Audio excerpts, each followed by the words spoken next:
Hello, Ryan and Cars. I was just looking at, I don't know if you can see it. It's a nice older car. It's the one I've kind of talked about in another video. I don't know if I posted that video though. I've always meant to stop and look at it. Last year it was out and then it disappeared when I was gonna go look at it. And I thought, oh, somebody bought it sort of thing, right? But a couple weeks ago, I was coming into work and it was back out on the driveway again. And I was just, I told my dad about it. And I was like, what kind of car, is this? And we sort of looked on the internet. Because when I'm leaving work, I just go home. I pass the car there and I'm like, oh, I should stop in there in the morning, which is what I did this morning. To get the phone number off the for sale sign or whatever. And there is no phone number, so I gotta stop in there when somebody's, I don't know, around. So we looked it up on the internet, guessing what the car was, because I couldn't see the name on it or anything. I'm old and I don't have glasses and I don't care that much. To me, it looks like a nice little old family car that, the simplicity of it is appealing. The simplicity of older cars are appealing.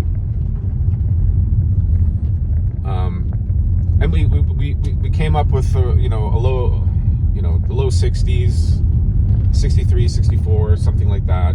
Star Chief, Pontiac Star Chief is kind of what we figured out, what we thought it would be.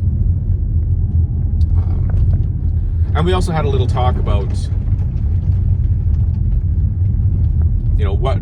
what the price might be on that car. And when I looked it up on the internet, it said, the Star Chief was sold at auction at one point there for 25. An average Star Chief goes for about 25 grand in good shape, that sort of thing, right? Well kept. And this car looks old, it looks used, it looks like it's in decent shape, just it hasn't been kept up sort of thing. It's got a few scrapes here and there. The paint is really faded on it.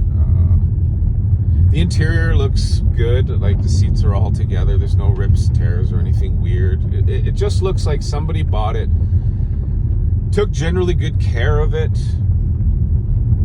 and kept it in a garage for most of its life, right? Okay. I thought, okay, so what does, what would I typed it into Google, what would whatever Star Chief go for? Average price sort of thing. And it said about 10 grand. And that explained a lot to me. Because when I drove by that car and I'm like, hey, that's a nice old car. Looks like it's in decent shape. I ran into that a lot on the island, a lot of old cars, because the weather, there was no salt on the roads, things like that. Here in Alberta, it's really rough on cars. Salt in the wintertime and the extreme temperatures sort of thing. But I drove past and I was like, I'd definitely buy it for $3,500, but it's probably going for more than that. Cars like that are becoming rarer and rarer to come across. My 10 years on the island, that's all I saw were these older cars that were parked in people's yards or whatever, generally disappeared quickly. And when I went through ads throughout the years, over the 10 years or so that I was there, 15 years, whatever I was there for, those same cars, the older cars, were plentiful when we first got there and then became non-existent by the time we left. And so, thinking, going to buy that car, I was like, okay, it's easily, $3,500. It's an easy buy. But now, after knowing the car was out all summer and then it was taken off the driveway and disappeared, And now it has returned at the beginning of summer, or end of spring, or whatever you want to call it. It's May long weekend this weekend, May 15th or whatever this week. Today is the 13th. Yeah. So I'm like, so buddy's probably asking too much money for it, right? Which is why this Star Chief comes into play, because, you know, when I brought up the number of the Star Chief, an average Star Chief for 10 grand, I'm like, I can see why that car did not sell last summer, and it is now back on the driveway for sale again.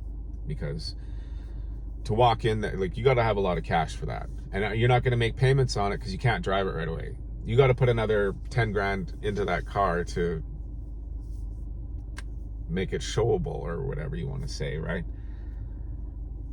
This probably, and the parts are hard to find.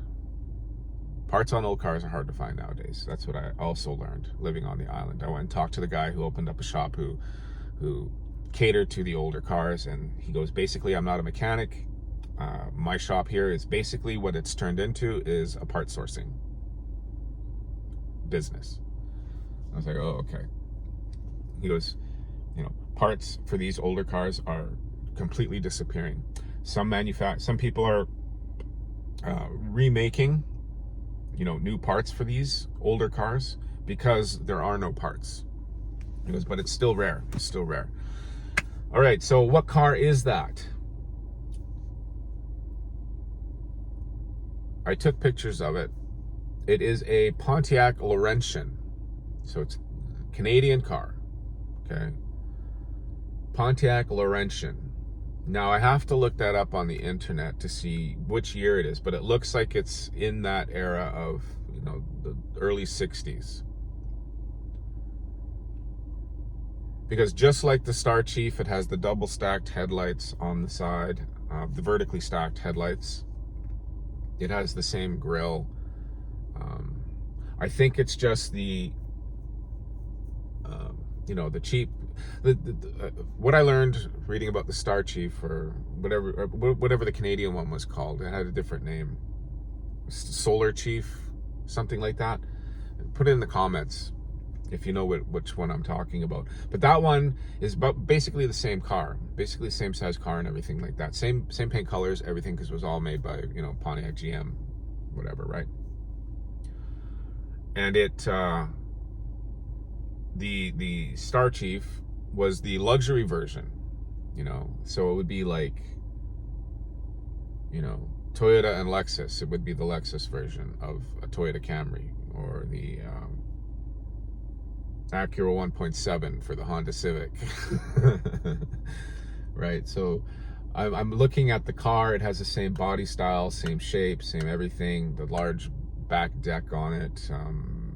So I'm looking at it going, okay, so that's probably the economy regular family version of the Star Chief, which is the, you know, this Laurentian. Now I'm going to look it up on the internet right after I do this video and see what I'm looking at, so that there's a price or whatever, because it would be nice. That is something, you know, like an older car where you just need like a crescent wrench, you know, a flathead screwdriver, and a hammer to keep it working, right? Because I do remember working on old cars with my dad. He always had old trucks and stuff like that for, you know, because they were cheap to buy back in the day, and just disposable, basically. But, you know, working on them with the carburetor, getting them started at -40 with the methyl hydrate and spray, and put the screwdriver in the carburetor. You take the the air filter off the top. You remember those round ones? You know, you take those off the top, you stick the screwdriver in, okay, give it a push, you know, and play with the gas pedal and turn the key for the starter. Yeah, old memories of that. And you know, and it comes to the modern car thing. Yes, I you know, I like the modern cars. I like the safety features. I like the convenience. I like the creature comforts, which are now standard, which is things like electric windows, electric door locks, and now, you know, self-driving cars, basically, right? I love that. I love that, because, you know, there is some driving out there that is completely boring and mind-numbing, and when I get into accidents, it's because I'm bored. My mind wanders when boring. I have rear-ended so many people in stop and go traffic that it's laughable. Just from, oh, I can't believe I'm doing this. This is why I love this Hornet and the driver assist that it comes with in the tech package, because I turn all of that on and the car does the stop and go traffic for me. And I don't, I rather than me trying to be 100% focused in stop and go traffic, I can like be myself, right?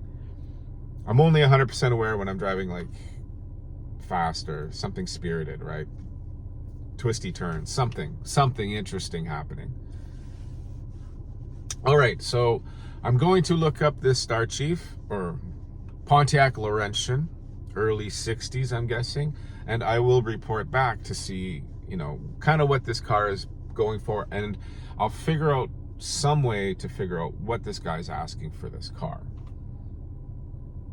If it is reasonable, maybe I can put it on a layaway plan.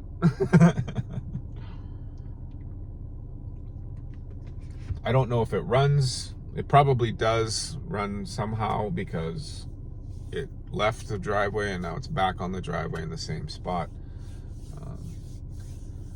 Old tires on it. Like, it looks like it has just been stored in some garage for years. And that was the other thing. Why did the car disappear and then come back? I was either, I was thinking, there's two reasons. There was only two reasons for that car to disappear and then come back. Well, maybe three. Somebody made a deal on it and then fell through.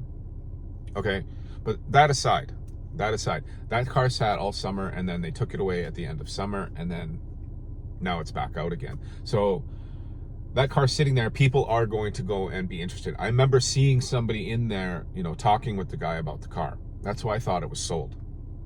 So maybe that is what happened. But the two main reasons cars don't get sold like this: one, they're asking too much money. For whatever's going on with the car, whatever it is, whatever, they're asking too much money, and it will sit and sit and sit and sit.